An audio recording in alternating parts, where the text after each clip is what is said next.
to end violence against women and children yesterday. South Africa adopted the campaign in 1998 as an intervention strategy towards creating a society free of violence. But 20 years down the line, with government having poured millions of rands and resources into such campaigns, reports indicate that it's not brought about the desired result of ridding or reducing crimes against women and children. We've invited the Minister of Women in the Presidency, Ms. Bathabile Dlamini, to talk to us about the issues regarding this activism campaign. The Minister joins us now from our studios in Durban. A very good morning to you, Minister. Good morning, and good morning to your viewers. Minister, we wake up this morning to conflicting reports, some saying that the ANC Women's League is supporting Pule Mabe, and others saying that the League is calling for the mother body to remove him while allegations of sexual harassment are being investigated against him. What is the actual position? Our position is that, firstly, as the Women's League, when there is a case of abuse, sexual harassment, even rape, we support the victim.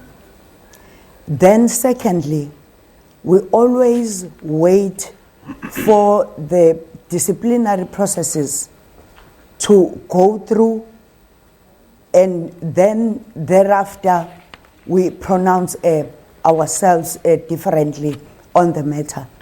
And the minute I heard about this issue yesterday, I tried to talk to Pule, and I haven't spoken to the victim, but he says he is prepared to go to the committee that has been set up to look into the grievance that was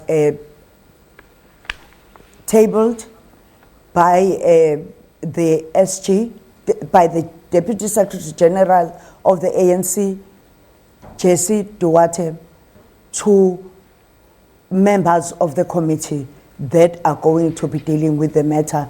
And we are happy because Comrade Togomsani is part of that committee. We hope that it's going to leave no stone unturned. When you say you're providing support to the victim, what does that support constitute? Firstly, we have to hear what her problem or what the challenge is. And secondly, ensure that the processes that will be taking place are fair, and that's mainly what we do. But also we don't want people to say we are putting pressure on those that have to deal with the issue. Let me correct myself, it's Togo Msane Didiza. Minister, do you think it's a problem within the African National Congress? Just over the weekend, a position was pronounced on former Western Cape Premier Marius Fransman. Mdumanana also had these problems. As a woman in women leadership within the African National Congress, how important is this, the matter of eradicating female abuse within the African National Congress? Firstly, I think we should say here that the Women's League presented policy on sexual harassment to the ANC 10 years ago. Actually, it's 20 years ago.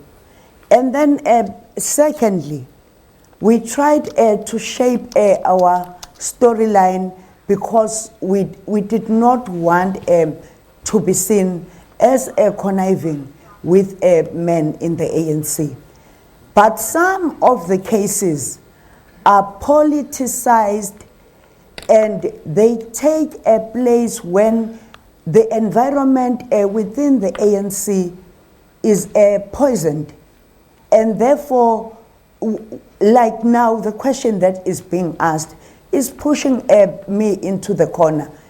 And we've said as the Women's League, we don't want to defend ourselves on such issues. We don't want to defend members of the ANC that abuse women, because at all times we've been moving with the position of the ANC. But we then decided and agreed that we have to distinguish ourselves as a women's organization, because we're supposed to be fighting for women's emancipation. And one other thing, this is a societal matter. And let's look at all political organizations. Let's look at all institutions that perpetrate violence and institutions that instill patriarchy in our communities. Communities that are stereotyped because their laws, regulations are supposed to be implemented by the very same people that are part of the society that has always judged women, the society that has always seen women as wrong, the society that has always pushed us into the corner. You say that you made a call to Pule Mabe yesterday. What did he have to say? About? When you received the news of the report that had been submitted to Ms. Duarte, you say you made the call to Pule Mabe. What was the content of that call?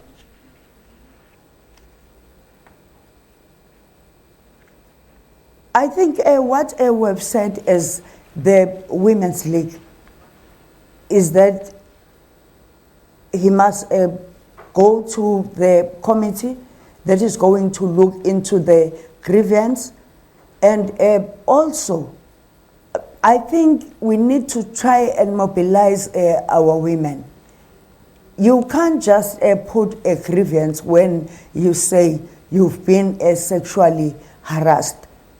You need someone who is going to help you to prepare your submission, so that if you present it, we deal with the matter. And the way the whole presentation has been done is put as a grievance. It is not put as a sexual harassment. But even though we are going to support the victim, because now the whole thing speaks to the issues of the workplace, speaks to the issues of the salary, and then also speaks to the issues of sexual harassment. You represent women both in the African National Congress as the president of the Women's League and within government as a minister in Presidency for Women. When your colleagues are the ones that are being pointed out as the perpetrators, does it make your work that much more difficult? I think since we decided that we're not going to feel embarrassed when our colleagues are named and shamed, we're not going to run away and put our heads in the sand. As a women's organization that is fighting for the emancipation of women and gender equality, we must try and grapple with these issues.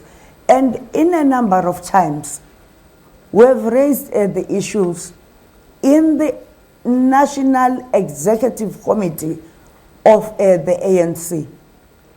And therefore, we've been step by step developing our approach.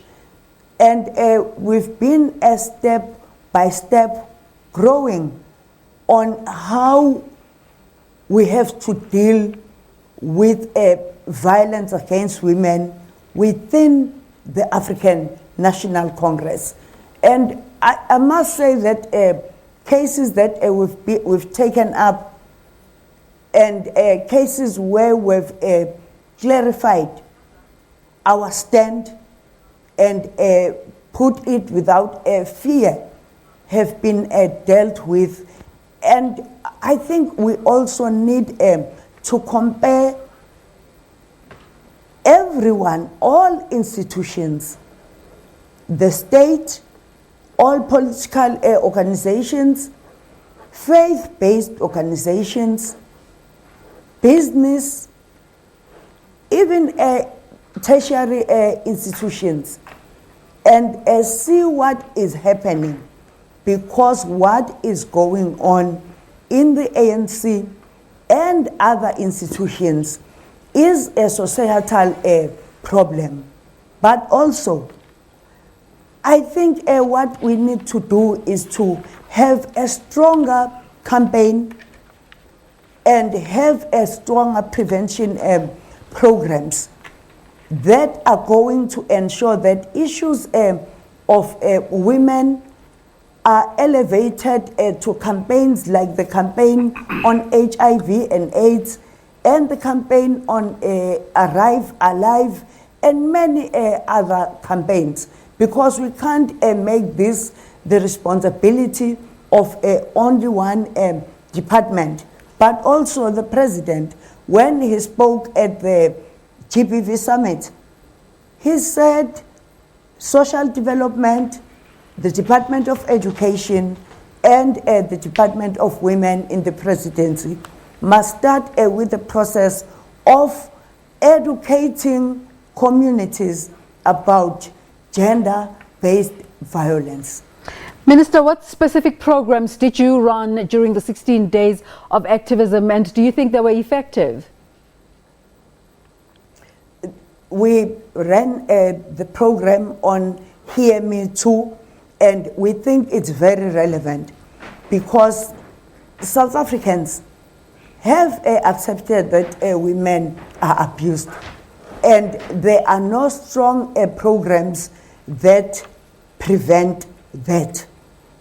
And secondly, we have also developed the robot. But what happened during the campaign is that we decided to look into the robot through a man's eye, because men are the perpetrators, and therefore the robot must not only speak to women, it must speak to men, so that they can be able to conscientize themselves, so that they can be able to measure their performance when it comes to issues of women. But also, we have had dialogues with different communities, starting with the youth here in KZN, and we think that there are very low levels of understanding of gender-based violence, but also women's rights, because some young women have tried to put themselves within what is happening in their localities. Around Mpangeni, Richards Bay, the dialogues there had women that said they prefer ukuthwalwa. And that's a big challenge. And when we asked why they want or they prefer that, they said it's because people who do that practice pay lobola. And that has said to us, we've even lost the meaning of love, because you can't get married to someone you don't know, a stranger, someone you do not love. But also, Minister, let me just come in there, perhaps. Let me just come in there, perhaps let's explain to our broader viewers, as not everybody will understand what ukutwala is. This is the practice of somebody coming to kidnap somebody so they can later on come and declare that they have now become their wives. And you're saying that there are women who still agree with this practice in parts of KZN. Is that what you're saying? That is what they said. They said they preferred that. And they said it's because people who practice ukutwala end up paying lobola. And then you can see where that young person comes from. She comes from an area where getting married is more important than any other thing. So let me ask you this question then, Minister. So let me ask you this question then, Minister. With all the information you have, both in your political and your government space, in terms of the wrong things about this practice, what sort of interaction do you then have with women who feel that way? This is a practice. It's not a culture. And it is criminal. And what I find very dangerous is when women define themselves within this practice that is violating the rights of women. And therefore, it means we have to try and have a vigorous education about women's rights. And also in our dialogues, we are going to, as part of 365 days, we are going to have dialogues with traditional leaders, because such a practice is happening in the rural areas. But I must say that two people that come from royal families that were part of our men and boys dialogues do not support this.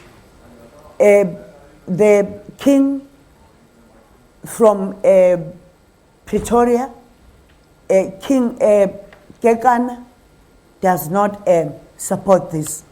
But also we had Prince Zulu. And he did say that this is not a part of our culture. And therefore, because women respect religion and culture, whoever wants to do anything wrong, they define that as culture. And therefore, we need to be very careful, define or explain all cultural practices that we think are negative, that we think are here to oppress women. Because if you look into this whole thing, it is about oppressing women. It is about ensuring that women are always used as objects and cannot take decisions about their own bodies. We're speaking to the Minister Bathabile Dlamini, who represents women in government, but also in the ruling party, the African National Congress. But we'll also incorporate our question of the day, which asks our viewers, what do you make of the sexual harassment allegations against ANC National Spokesperson Pule Mabe? Let's look at some of the views that you have sent in, Minister, if you will indulge us. A people's person says, I'm not surprised. If the ANC, they offer you a job, they expect sex in return. If you're a female, shame to ANC and their unethical leaders. The alleger must open a case against him and NPA must do their job. J. Konanazo says sexual offense is a serious crime to be accused of. It is unfortunate if you're innocent, but if you're committed If you've committed it, then you don't deserve to live. You're just a satanist whose cruelty and unspeakable and unforgivable, who's cruel. Yeah. And Wandile Ngeba says Pule Mabe, ANC spokesperson, must clear his name, should step aside as the allegations are serious. And those are some of your thoughts. Please continue to send us more of those. Let's go back to Minister Bathabile Dlamini. Minister Dlamini, thank you so much for staying with us this long. Let's talk about your role as a woman leader dealing with women issues. Siyabulela from Not In My Name, when you were appointed, said it was a sign of disrespect from the president in terms of how you have dealt with women's issues. Do you think this assertion is fair? I think people say whatever they want to say about individuals. And you can't say they are fair or not fair. But you can't defend yourself because it's his observation. What I have to do is my work. And also, some of us did not come yesterday in the women's movement. We've always been there, and we've been growing. And for someone who is not here, it's easy to cast aspersions. But the struggle for women's emancipation is not easy. Why is it not easy? Sometimes women are used to fight women. They are used to discredit women. And the struggle for women's emancipation is not just a neutral struggle. It is a political struggle. And we know that since the conference, many have been afraid, men included. And secondly, maybe I look at black men and think that, okay, they were also oppressed. And what I'm unhappy about is that they are very sharp in discussing other issues. The national question, it is discussed, but the gender issue is not discussed. That's my first unhappiness. But secondly, those that are more afraid are those that are in the monopoly capital. Why are they unhappy? It's because they know they do not pay equal salaries for equal work. And if you have a strong and decisive department with the help of other women's organizations, we are going to be able to fight such. The space that they have been occupying and have been relaxed all along. And then when we move forward, instead of being positive and working with women, because we don't want to do what they are doing to us. We want to be recognized. We want to play a role where we can play a role. The response is a fight that is turned around, and it looks like an inefficiency and lack of understanding of gender issues by some of us. And one other issue, if you say that women's work should be recognized and it should be in the GDP of the country, it is those that control the economy of the country that are going to lose. And therefore, women's struggle is not just easy. And you work with people, you understand that they know what we are fighting for, because the ANC has always fought for non-sexism. But you also see fears whilst you are walking, because they themselves think that these comfortable positions we are occupying are now being occupied by women. Minister, you speak about the national question. From your vantage point, what are the most important issues that women should be tackling right now? For instance, what has been you, through the Women's League and through your position in the presidency, what has been your contributions towards the conversation about land in relation to women? Okay, the land question. Most people think women only need title deeds.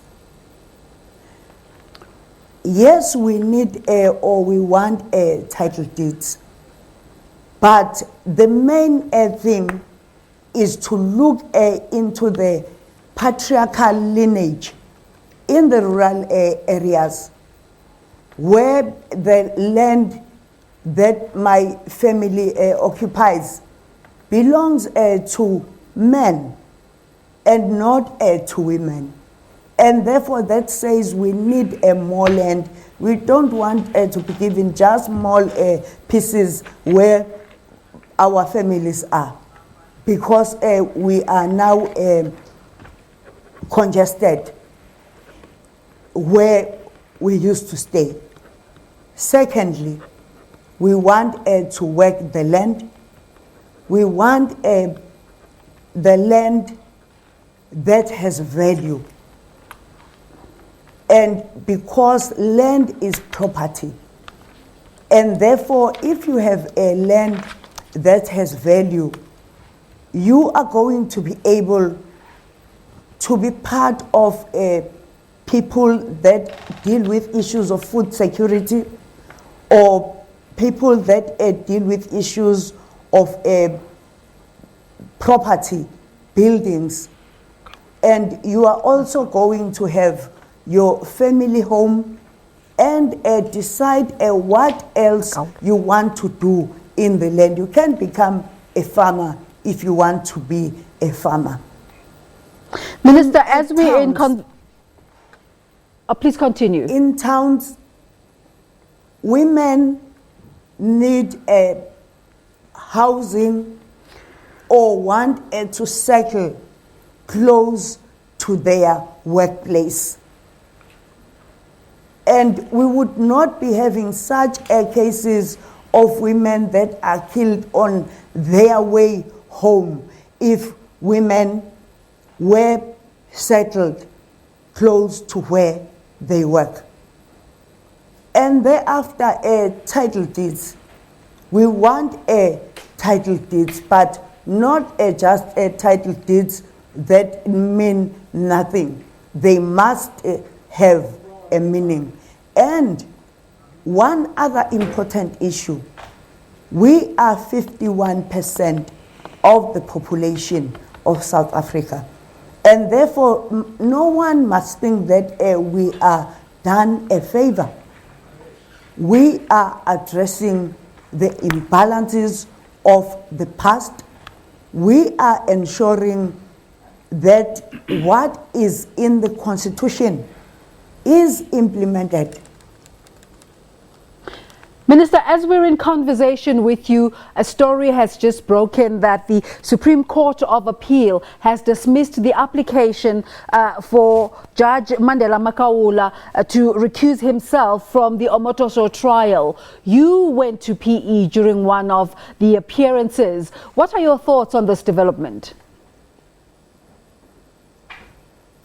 I think that we need to be very careful about the attitude of the defense team.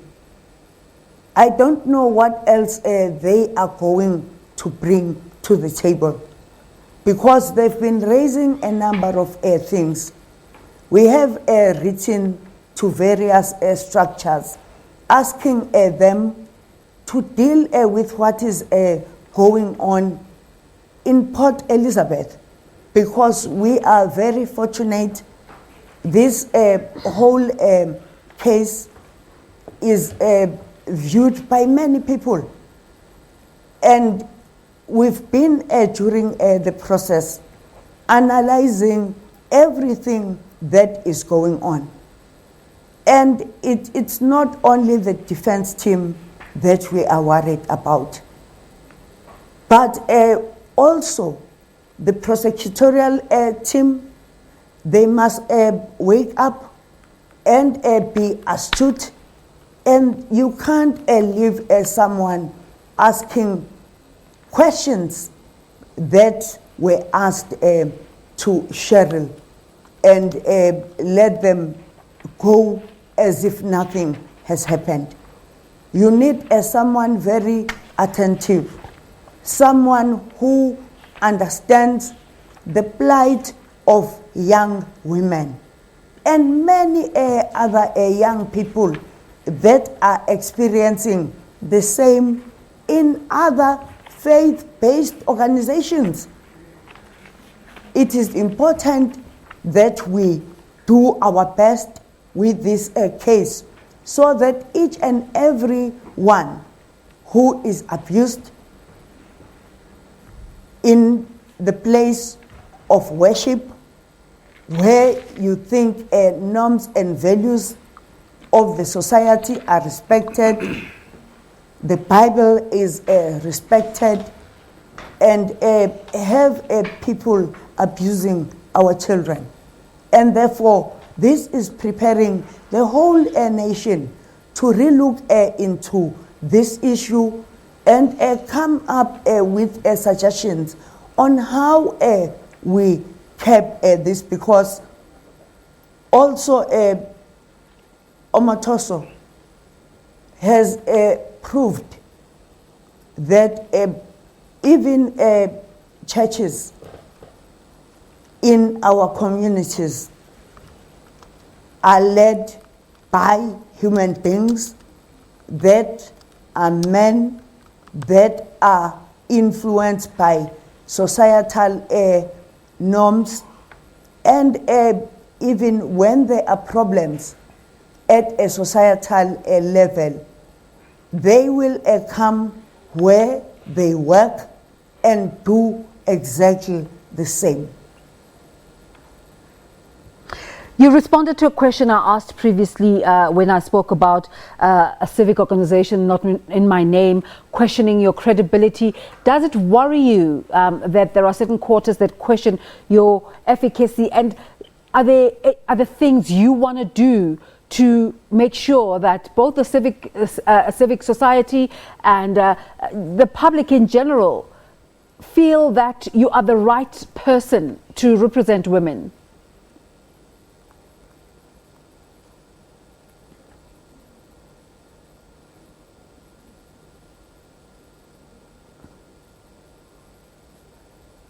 Okay. I think what we've done in the department is to look at the approach that is used by government when it comes to women. For instance, the budget. The budget in our country is not gender responsive. But even before you go to the gender responsive budgeting, planning, monitoring and evaluation must integrate the issues of women from different strata, because women are not the same. And ours is to focus more on the poor.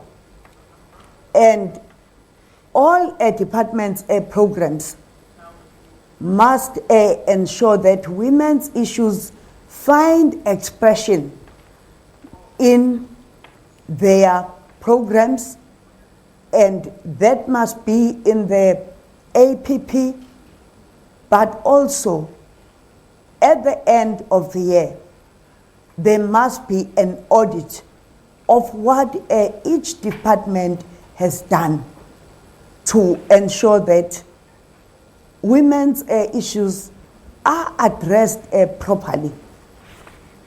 Secondly, we used to have what is called gender machinery.